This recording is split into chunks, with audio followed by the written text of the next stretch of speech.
जय श्री कृष्ण सभी को। आप सभी को दीपावली की बहुत बहुत हार्दिक शुभकामनाएं। आज के वीडियो में हम लोग दीपावली का संपूर्ण मुहूर्त डिस्कस करेंगे कि दीपावली कब है, दीपावली के जो अलग अलग फेस्टिवल्स हैं वो कब हैं, आपको उन फेस्टिवल्स को किस तरह से मनाना है, किस तरह से सेलिब्रेट करना है। और जो इस बार बहुत ज़्यादा कन्फ्यूजन है तिथि को लेकर कि हमें सूर्योदयकालीन एक तिथि प्राप्त हो रही है, लेकिन जो फेस्टिवल है वो उसके एक दिन पहले मनाया जा रहा है या एक दिन बाद में मनाया जा रहा है। तो वो सारे जो कन्फ्यूजन्स हैं वो मैं क्लैरिफाई करूंगा, और जो डेट मैं आपको बताऊंगा उन उन दिनों पर आप दीपावली के सारे फेस्टिवल्स को फॉलो कर सकते हैं। और जो डेट्स मैं आपको दूंगा उनके पीछे क्या लॉजिक है, क्यों किस दिन हम एक पर्टिकुलर फेस्टिवल को सेलिब्रेट करने के लिए बोल रहे हैं, वो सारे लॉजिक्स मैं आपको एक्सप्लेन करूंगा एज पर शास्त्रास। तो चलिए हम प्रारंभ करते हैं। ये जो पूरा एक्सप्लेनेशन है वो मैं आपको एक चार्ट के माध्यम से बताऊंगा। एक चार्ट मैंने आप लोगों के लिए यहाँ पे बनाया है रिलेटेड टू दीपावली मुहूर्त। तो हम उस चार्ट के माध्यम से समझेंगे कि हमें कौन से दिन कौन सा फेस्टिवल मनाना है, उसका क्या टाइम है। ओके, सो आप लोग सबसे पहले यहाँ देख सकते हैं, ये एक पूरा चार्ट मैंने आप लोगों के लिए तैयार करा है और इसी के माध्यम से हम समझेंगे कि हमें कौन से दिन कौन सा फेस्टिवल सेलिब्रेट करना है। तो सबसे पहले यहाँ पे हम 5 नवंबर से चालू करेंगे, विच इज संडे। और इस दिन रवि पुष्य योग है जो हमें सुबह 10:30 बजे तक प्राप्त हो रहा है। इस बार जो दीपावली है उसमें बहुत सारे ऐसे शुभ संयोग हमें प्राप्त हो रहे हैं जो कि काफी समय के बाद देखने को मिल रहा है। इस बार की दीपावली बहुत बहुत बहुत ऑस्पिशियस है और बहुत बहुत बहुत ज्यादा पावरफुल भी है। वो क्यों है वो अभी आपको समझ में आएगा जब हम ये सारे मुहूर्त डिस्कस करेंगे। तो सबसे पहले रवि पुष्य योग यहाँ पे हमको प्राप्त हो रहा है, तो ये अपने आप में एक बहुत ही ज्यादा ऑस्पिशियस योग है। आप लोग जानते हैं कि रवि पुष्य योग अगर हमें वैसे भी कभी मिल जाए तो इस दिन बहुत सारे पूजा अनुष्ठान और खरीदारी, सोने चांदी की खरीदारी, शुभ धातुओं की खरीदारी करी जाती है। तो इस योग का दीपावली के आसपास में मिलना ये एक इंडिकेशन है कि जो दीपावली का ये पूरा फेस्टिवल होगा इस बार ये बहुत ही शुभ है। क्यों? क्योंकि जस्ट दीपावली के पहले हमें खरीदारी करने के लिए सबसे शुभ योग की प्राप्ति हो रही है। तो जितनी भी खरीदारी आप अपने लिए करना चाहते हैं, अपने मंदिर के लिए करना चाहते हैं, घर में आप सोना चांदी तांबा ये सारी चीजें लाना चाहते हैं, तो इस दिन आपको लेकर आना है। नवंबर 5 2023 संडे का दिन है। रवि पुष्य योग सुबह 10:30 बजे तक ही है, तो इस चीज का आप ध्यान रखेंगे। सूर्योदय से लेकर 10:30 बजे तक का हमारे पास समय है और इसी समय के बीच में हमें खरीदारी करनी है। तो गोल्ड सिल्वर कॉपर दीपावली की जो जनरल खरीदारी है, नए कपड़े, ये सारी चीजें आप खरीद सकते हैं। आपको हमेशा शुभ चीजों को ही इस दिन अपने घर के अंदर लेकर आना है, यानी कि शुभ धातु जिसमें तांबा हो गया, सोना हो गया, चांदी हो गया। आप नए कपड़े भी ला सकते हैं, आप कांसे से बना हुआ सामान भी ला सकते हैं, लेकिन लोहे का यूज आप नहीं करेंगे। लोहा नहीं खरीदना, प्लास्टिक नहीं खरीदना है आपको इस दिन। तो जितनी भी शुभ धातुएं हैं आपको बस वही परचेज करनी है। तो इस दिन का आप बिल्कुल लाभ उठाइए। कोशिश करिए कि सुबह 10:30 बजे के पहले आप ये सारी खरीदारी कर लें, और क्योंकि 10:30 बजे के बाद फिर पुष्य योग समाप्त हो जाएगा। तो थोड़ा सा ये समय ऐसा है कि शायद बहुत सारी चीज़ें आप ना खरीद पाएँ, मार्केट ना ओपन हो, लेकिन आप प्रयास करेंगे तो गोल्ड सिल्वर तो आप खरीद ही लेंगे। तो ये रवि पुष्य योग है, इस दिन हमें सारी खरीदारी करनी है। अब इसके बाद 8 नवंबर को वेडनेसडे का दिन है और यहाँ पर एकादशी है 8:25 के बाद। तो सुबह 8:25 के बाद एकादशी की तिथि चालू होगी और एकादशी की जो फास्टिंग है वो आपको इस दिन करनी है। एकादशी व्रत अगर आप करते हैं और आप फास्टिंग यहाँ पे करना चाहते हैं एकादशी की, तो वो आप वेडनेसडे वाले दिन करेंगे 8 नवंबर को। और एकादशी का जो फास्ट आप ब्रेक करेंगे वो होगा थर्सडे वाले दिन 9 नवंबर को। थर्सडे वाले दिन एकादशी सुबह 10:40 तक है। इसके बाद द्वादशी की जो पूजा है, द्वादशी का जो फास्टिंग है वो चालू हो जाएगा, उसके विषय में भी मैं आपको बताऊंगा। एकादशी अगर आप फास्ट कर रहे हैं तो द्वादशी तिथि वाले दिन यानी कि थर्सडे वाले दिन आप पारण वाले समय में ब्रेक करेंगे एकादशी का फास्ट। और इस दिन हम दीपावली की जो सबसे प्रथम सेलिब्रेशन होती है, जहाँ पे लक्ष्मी जी का आवाहन करा जाता है 9 धान्यों के द्वारा, वो जो पूजा है वो हमें थर्सडे से प्रारंभ करनी है। किस समय हम करेंगे? एकादशी तिथि के अंदर ही लक्ष्मी जी का आवाहन करा जाता है 9 धान्यों से। तो सुबह 10:40 के पहले आपको 9 धान्यों से लक्ष्मी जी का आवाहन करना है। और इसी दिन से ऑफिशियली जो है वो दीपावली का जो पूरा पर्व है वो स्टार्ट होता है। इसके बाद 9 नवंबर को ही 10:41 तक सुबह एकादशी है और उसके बाद 10:42 से गोवत्स द्वादशी प्रारंभ हो जाएगी। तो गोवत्स द्वादशी की तिथि के अंदर आप पारण के समय में एकादशी का फास्ट ब्रेक करेंगे और फिर अगर आप गोवत्स द्वादशी का फास्ट करना चाहते हैं तो उसका संकल्प लेकर आप उस फास्ट को प्रारंभ करेंगे। तो गोवत्स द्वादशी वाला जो फास्ट होता है उसमें गाय के दूध से प्राप्त हुआ कोई भी पदार्थ आप ग्रहण नहीं करते हैं और ये फास्ट भी दीपावली में करना बहुत आवश्यक होता है। तो एकादशी का फास्ट आप ब्रेक करेंगे और गोवत्स द्वादशी का फास्ट संकल्प लेकर आप 11 बजे से चालू कर सकते हैं 9 नवंबर वाले दिन। तो 9 नवंबर वाले दिन एक पूजा हमारी एकादशी की तिथि में होगी सुबह 10:40 से पहले, जहां लक्ष्मी जी का आवाहन करा जाएगा। उसके बाद आपने अगर फास्ट रखा है एकादशी का, आप उसे ब्रेक करेंगे और गोवत्स द्वादशी का जो फास्ट है वो आप संकल्प लेकर प्रारंभ करेंगे। देन 10 नवंबर वाले दिन आप यहां देख सकते हैं, मैंने यहां पे मेंशन करा हुआ है गोवत्स द्वादशी टिल 12:35 PM, दिन में 12:30 बजे तक गोवत्स द्वादशी है फ्राइडे वाले दिन 10 नवंबर को। तो इस दिन हमें क्या करना है? इस दिन हमें गोवत्स द्वादशी का पूजन करना है। तो गोवत्स द्वादशी का जो फास्ट है वो थर्सडे को हो रहा है और गोवत्स द्वादशी का जो पूजन है वो हम कर रहे हैं फ्राइडे को 12:30 बजे के पहले। आपको ये पूजन करना है जिसमें गाय और बछड़े का पूजन करा जाता है।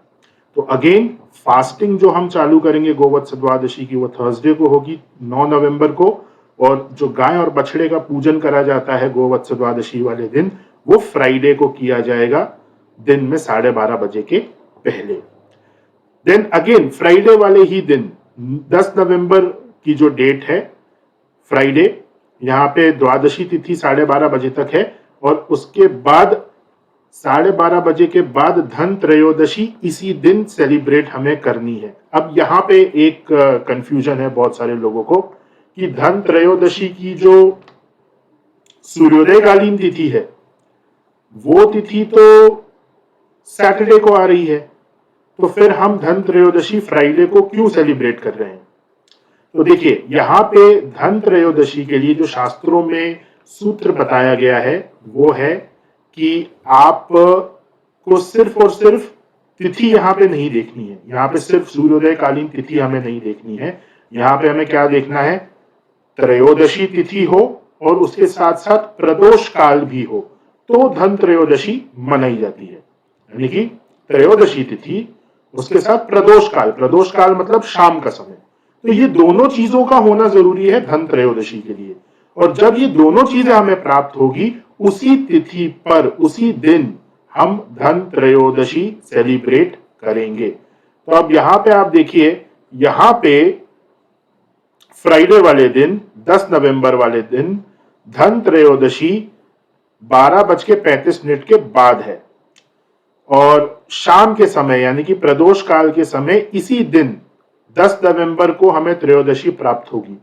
अगर हम सैटरडे वाले दिन को अगर हम ऑब्जर्व करें 11 नवंबर को, तो यहां पे हमें प्रदोष काल में त्रयोदशी तिथि नहीं प्राप्त हो रही है। प्रदोष काल में त्रयोदशी तिथि जो है वो हमें सिर्फ और सिर्फ फ्राइडे वाले दिन प्राप्त हो रही है। तो यहाँ पे काली चौदस है दिन में 2 बजे के बाद, 2 बजे के बाद यहाँ काली चौदस चालू हो जाएगी, चतुर्दशी तिथि लग जाएगी यहाँ पे। तो चतुर्दशी तिथि अगर दिन में 2 बजे के बाद लग रही है तो प्रदोष काल में चतुर्दशी तिथि हमें यहाँ पे प्राप्त हो रही है, त्रयोदशी प्राप्त नहीं हो रही है। हालांकि सूर्योदय कालीन तिथि अगर सैटरडे को देखी जाए तो वो त्रयोदशी ही है, लेकिन वो प्रदोष काल में हमें नहीं मिल रही है। इसीलिए फ्राइडे को धनतेरस मनाया जाएगा, क्योंकि त्रयोदशी तिथि हमें प्रदोष काल में मिल रही है, शाम के समय में मिल रही है। ये इंपॉर्टेंट है। तो त्रयोदशी वाले दिन, धनतेरस वाले दिन भगवान धनवंतरी का पूजन करा जाता है। आरोग्य के लिए लक्ष्मी जी और कुबेर जी का पूजन करा जाता है। सोने चांदी का सामान इस दिन आप खरीदकर अपने घर में ला सकते हैं। दूसरा बहुत ही महत्वपूर्ण संयोग यहाँ पे हमें मिल रहा है कि धन त्रयोदशी वाली तिथि हमें शुक्रवार को प्राप्त हो रही है। ये अपने आप में बहुत ही ज्यादा शुभ संयोग है। तो एक शुभ संयोग हमें यहाँ रवि पुष्य योग के माध्यम से मिला। दूसरा जो शुभ संयोग है वो हमें यहाँ पर धनतेरस के माध्यम से मिला, जो कि हमें फ्राइडे, शुक्रवार वाले दिन प्राप्त हो रहा है। इसके बाद सैटरडे 11 नवंबर वाले दिन त्रयोदशी तिथि 2 बजे तक है दिन में, और उसके बाद काली चौदस की तिथि, चतुर्दशी तिथि यहाँ पे प्रारंभ हो जाएगी। तो काली चौदस वाले दिन हनुमान जी का पूजन करा जाता है, मंत्र सिद्धि गुरु मंत्र के अनुष्ठान करे जाते हैं रात्रि में। तो वो सारी जो पूजा है, जो मंत्र सिद्धि के अनुष्ठान है, वो आप सैटरडे वाले दिन करेंगे, 11 नवंबर वाले दिन। देन उसके बाद संडे, संडे 12 नवंबर दीपावली का मेन पर्व इसी दिन मनाया जाएगा। अमावस्या तिथि जो दीपावली की तिथि है वो इसी दिन है। अब यहाँ पे भी एक कंफ्यूजन आता है कि सूर्योदय कालीन अमावस्या की जो तिथि है वो तो हमें मंडे को प्राप्त हो रही है, यानी कि 13 नवंबर को प्राप्त हो रही है। तो फिर दीपावली हम 12 नवंबर को क्यों मना रहे हैं? तो यहाँ पे भी सेम रूल अप्लाई होता है कि हमें सिर्फ तिथि यहाँ पे नहीं देखनी है, तिथि प्लस प्रदोष काल, शाम का जो समय है, उस शाम के समय में अमावस्या हमें जब प्राप्त होगी उस दिन दीपावली मनाई जाएगी। तो यहाँ पे अगर आप देखें कि दीपावली आफ्टर 2:45 PM, यानी कि दिन में 2:45 के बाद दीपावली है।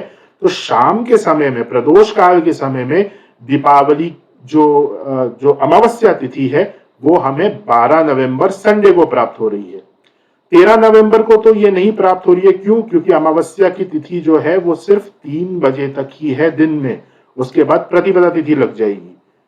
तो शाम के समय जो अमावस्या हमें मिल रही है वो संडे को मिल रही है, इसलिए दीपावली संडे को मनाई जाएगी। तो चतुर्दशी तिथि दिन में 2:45 तक है, और 2:45 से फिर दीपावली की तिथि, अमावस्या तिथि प्रारंभ यहाँ पर हो जाएगी। और इसी दिन हमें लक्ष्मी पूजन, दीपावली पूजन और दीपावली का जो मेन पर्व है वो सेलिब्रेट करना है 12 नवंबर संडे वाले दिन। उसके पश्चात 13 नवंबर मंडे वाले दिन सोमवती अमावस्या, जो बहुत ही शुभ और बहुत ही पावरफुल अमावस्या है, वो हमें यहाँ पे प्राप्त हो रही है दिन में 3 बजे तक। तो अवश्य ही इस दिन आपको शिव जी का पूजन करना चाहिए, पितृतर्पण करना चाहिए, अमावस्या के निमित्त जो दान करा जाता है वो करना चाहिए। ये एक तीसरा अपने आप में बहुत ही शुभ संयोग यहाँ पे हमें प्राप्त हो रहा है कि सोमवती अमावस्या दीपावली के जस्ट एक दिन बाद हमें प्राप्त हो रही है, और ये बहुत ही पावरफुल अमावस्या है।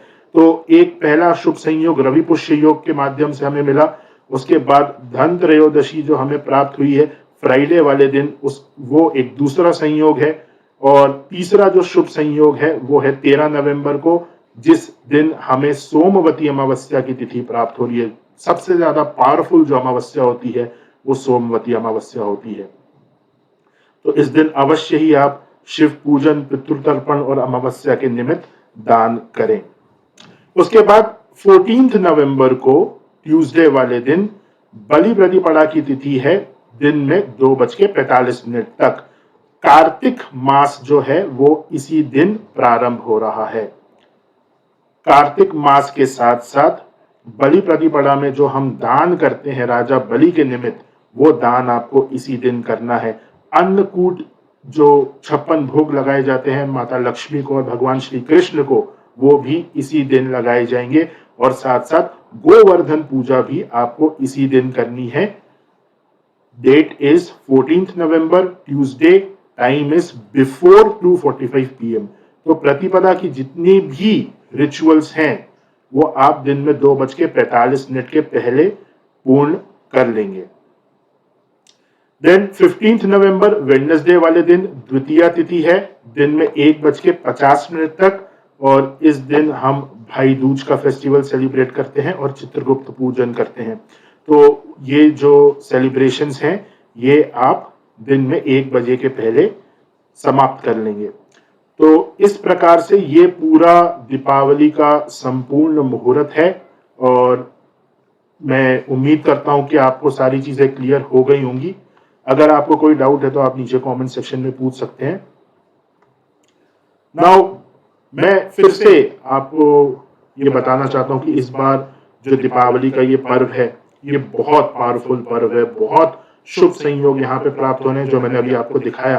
3 शुभ संयोग यहाँ पे हमें प्राप्त हो रहे हैं। तो आप बहुत दिल लगाकर इस बार की दीपावली मनाइए, ऐसे संयोग बार बार नहीं मिलते हैं। ये जो चार्ट मैंने आपको दिखाया है, ये चार्ट एक डाउनलोडेबल फॉर्मेट में मैंने फेसबुक पेज पर पोस्ट करा है, जिसका लिंक आपको डिस्क्रिप्शन में मिल जाएगा। तो वहां पे जाके आप इसे सेव कर सकते हैं रेडी रेफरेंस के लिए, और आप अपने फ्रेंड्स और रिलेटिव्स के साथ भी इसे शेयर कर सकते हैं। आप सभी को एक बार फिर से दीपावली की बहुत बहुत बहुत हार्दिक शुभकामनाएं। और दीपावली की एक सीरीज में अभी बना रहा हूं जिसमें शुक्र की जो रेमेडीज हैं वो इस समय पर क्यों करी जाती हैं, वो पूरा लॉजिक मैं आपको एक्सप्लेन करूंगा। और क्या क्या शुक्र की रेमेडीज हम कर सकते हैं वो भी मैं आपके साथ शेयर करूंगा। तो अभी इस वीडियो के लिए सिर्फ इतना ही। उस सीरीज की जो अगली वीडियोस हैं शुक्र से रिलेटेड, वो आपको यहाँ पर इस चैनल पे प्राप्त हो जाएंगी। तो उन्हें आप अवश्य देखिए और उन रेमेडीज को फॉलो करिए। साथ साथ रीजन समझिए कि क्यों शुक्र की जो रेमेडीज हैं वो इन दिनों में करी जाती हैं। पुनः आप सभी को दीपावली की बहुत शुभकामनाएं। जय श्री कृष्ण।